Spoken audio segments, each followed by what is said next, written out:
Hello दोस्तों, स्वागत है एक बार फिर से आपका मेरे चैनल पे लीगल न्यूज़ 127 पे। जी हाँ दोस्तों, जैसे आपने मेरा थंबनेल देखा, क्या डिवोर्स के बाद आप पत्नी को एलिमनी देने की ज़रूरत नहीं पड़ेगी, ना ही मेंटेनेंस की, ना ही पति की प्रॉपर्टी में कोई हक मिलेगा। तो ये बात सच है या नहीं? तो क्या है पूरा मामला, जानने के लिए आपको वीडियो पूरा देखना पड़ेगा। या सच भी होगा तो ये बहुत खुशी की खबर होगी पतियों के लिए। तो चैनल पर नए जुड़े हैं आप तो चैनल को लाइक करना, शेयर करना, सब्सक्राइब करना बिल्कुल मत भूलिए। साथ ही बेल आइकन दबा दीजिए ताकि आपको टाइम से वीडियो की नोटिफिकेशन सबसे पहले मिलती रहे। देखो, पत्नी आमतौर पे जो पति पे केस लगाती है, 498 डीवी का केस लगा रही है, या फिर उसके बाद मेंटेनेंस का केस लगा रही है, झूठे आरोपों में फंसा रही है पति को, उसके घर वालों को फंसा रही है। उसका क्या मकसद रहता है? पत्नियों का सिर्फ एक ही मकसद है, और ये मैं उन पत्नियों की बात कर रही हूँ जो झूठे केसेस करती है, या फिर वो अडल्ट्री में किसी और के साथ रिश्ते में शादी के बाद, या शादी से पहले भी होता है, बट ज़बरदस्ती शादी कराई जाती है, फोर्सफुली शादी कर लिया, फिर वो शादी तो चलानी नहीं है भाई, क्योंकि रिश्ता तो और ही कहीं है। तो किसी न किसी तरीके से पति को छोड़ा जाए, ससुराल को आरोपों में, झूठे आरोपों में फंसाया जाए, उन पर झूठे केसेस किए जाए और फिर उनसे पैसे लिए जाए। एक सिंपल सी लॉजिक वाली बात है, जब आपको शादी करनी ही नहीं है तो आप फोर्सफुली करो ही मत। और जब आप करते हो, पति पसंद नहीं है, ससुराल पसंद नहीं है, बट ससुराल वालों का, पति का पैसा आपको पसंद है, वो पैसे ज़रूर चाहिए, एलिमनी ज़रूर चाहिए, प्रॉपर्टी में हिस्सा ज़रूर चाहिए, तो ऐसा क्यों? जो मैं ये बात बता रही हूँ कि डिवोर्स के बाद ये अधिकार जो पत्नी के मेंटेनेंस मिलने के, एलिमनी के या प्रॉपर्टी में, यह हिस्सा नहीं मिलना चाहिए। आप कितने लोग सहमत हैं मेरी इस बात से ज़रूर बताइएगा। होता क्या है, ये जो एक नया कानून लागू हुआ है, भारत में तो अभी नहीं है, चाइना में लागू हुआ है। चाइना ने क्या किया है कि डिवोर्स के बाद ना पत्नी के सारे अधिकार ख़त्म कर दिए। क्या अधिकार? कि डिवोर्स के बाद पत्नी को कोई भी एलिमनी नहीं मिलेगी, ना ही मेंटेनेंस मिलेगा, और ना ही पति की प्रॉपर्टी में हिस्सा मिलेगा। अब पत्नी क्या करती है, देखो, केस भी में फंसा दिया, पैसे भी उससे इंट्री मेंटेनेंस स्टार्ट कर दिया, और डिवोर्स के लिए भी इतना प्रेशर करेगी, डिवोर्स की डिग्री भी मिल जाएगी पत्नी को, और उसके बाद वो एलिमनी ले लेगी। एलिमनी में भाई लाखों क्या करोड़ों की डिमांड जाएगी, और अगर नहीं तो फिर उसके साथ साथ प्रॉपर्टी में भाई हिस्सा भी दिया जाए, तो ये एलिमनी सारा जाता है। अब ये चाइना के उस कानून में तो राष्ट्रपति ने कर दिया, चाइना के जो राष्ट्रपति उन्होंने कर दिया भाई, डिवोर्स के बाद पत्नी को ये ऐसा कुछ नहीं दिया जाएगा, क्योंकि आज की डेट में सारी महिलाएं सक्षम है, सब पढ़ी लिखी है, वेल एजुकेटेड है, तो वो खुद ही कमा के खुद ही खा सकती है, अपने आप को खुद मेंटेन कर सकती है। तो पति के पैसे पर निर्भर होने की क्यों ज़रूरत है? क्यों मेंटेनेंस चाहिए? क्यों एलिमनी चाहिए? तो ऐसा बिल्कुल नहीं होगा। अब हम बात करते हैं भारत की, अपने इंडिया की। ऐसे इंडिया में तो कोई कानून अभी लागू नहीं है, बट होना चाहिए, क्योंकि देखो हमारे देश में एक कहावत है, कहावत क्या, एक कहना है प्रधानमंत्री का जो नारा है, बेटी पढ़ाओ बेटी बढ़ाओ।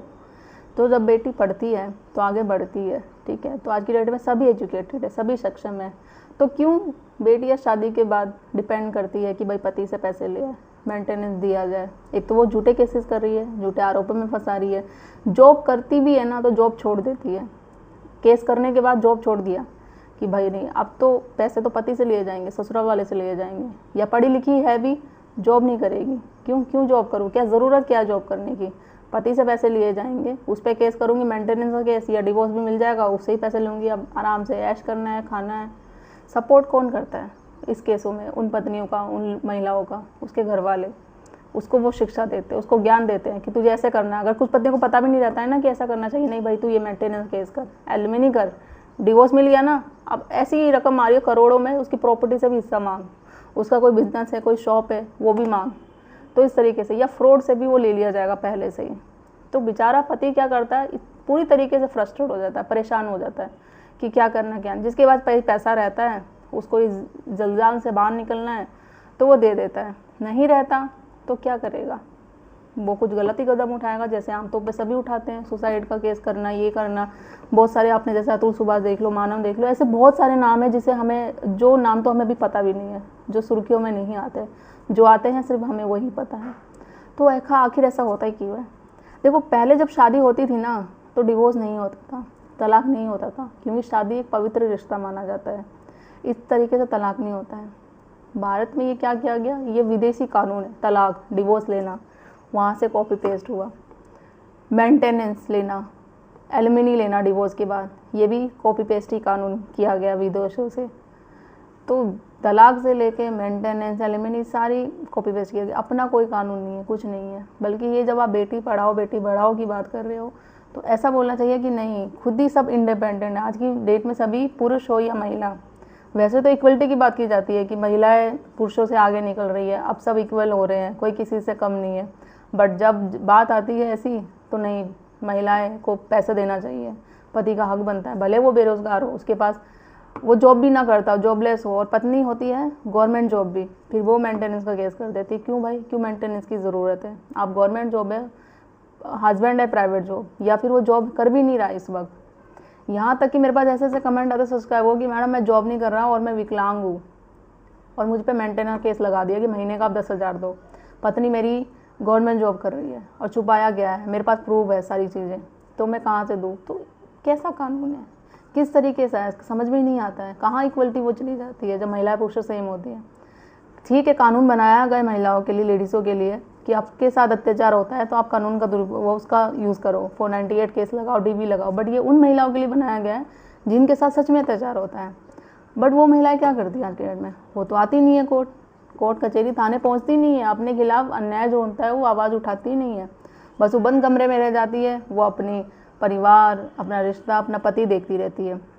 जिनको शादी निभानी होती है ना, रिश्ता चलाना होता है, वो चलाएंगी, डिवोर्स नहीं लेंगी, कोर्ट नहीं जाएंगी, कचहरी नहीं जाएंगी, एडजस्टमेंट करेंगी अपने लिए, अपने बच्चे के फ्यूचर के लिए।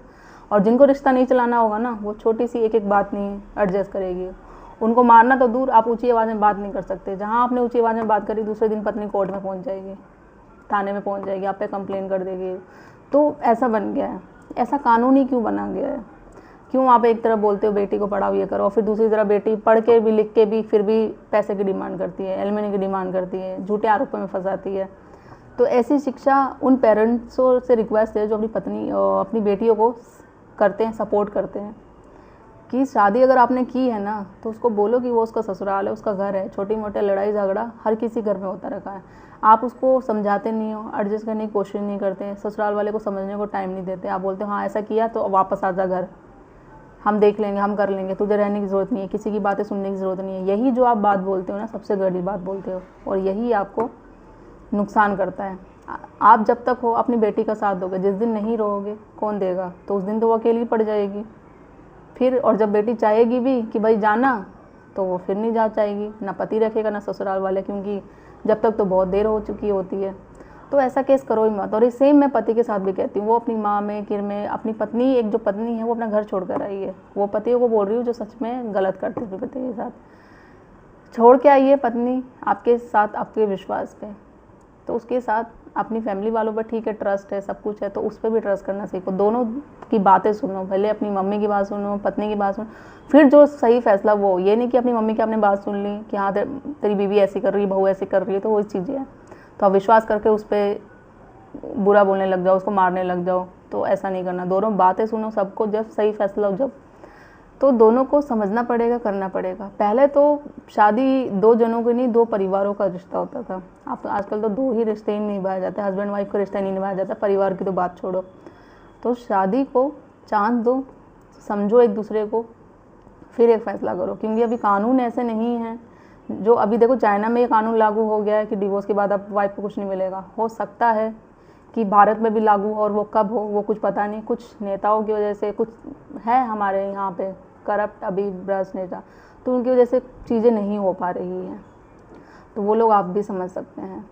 तो आप लोग जो अभी वीडियो मेरी देख रहे हैं, वो पति हो या पत्नी, कोई भी, ठीक है, और वो स्पेशली पति जो पीड़ित है पत्नी से झूठे केसेस में, तो आप लोग क्या चाहते हैं कि डिवोर्स के बाद पत्नी के जो अधिकार है मेंटेनेंस के, एलिमनी के, प्रॉपर्टी में ऐसा, ये सब ख़त्म हो जाना चाहिए? कमेंट में करके ज़रूर बताइएगा, यस जवाब दीजिएगा।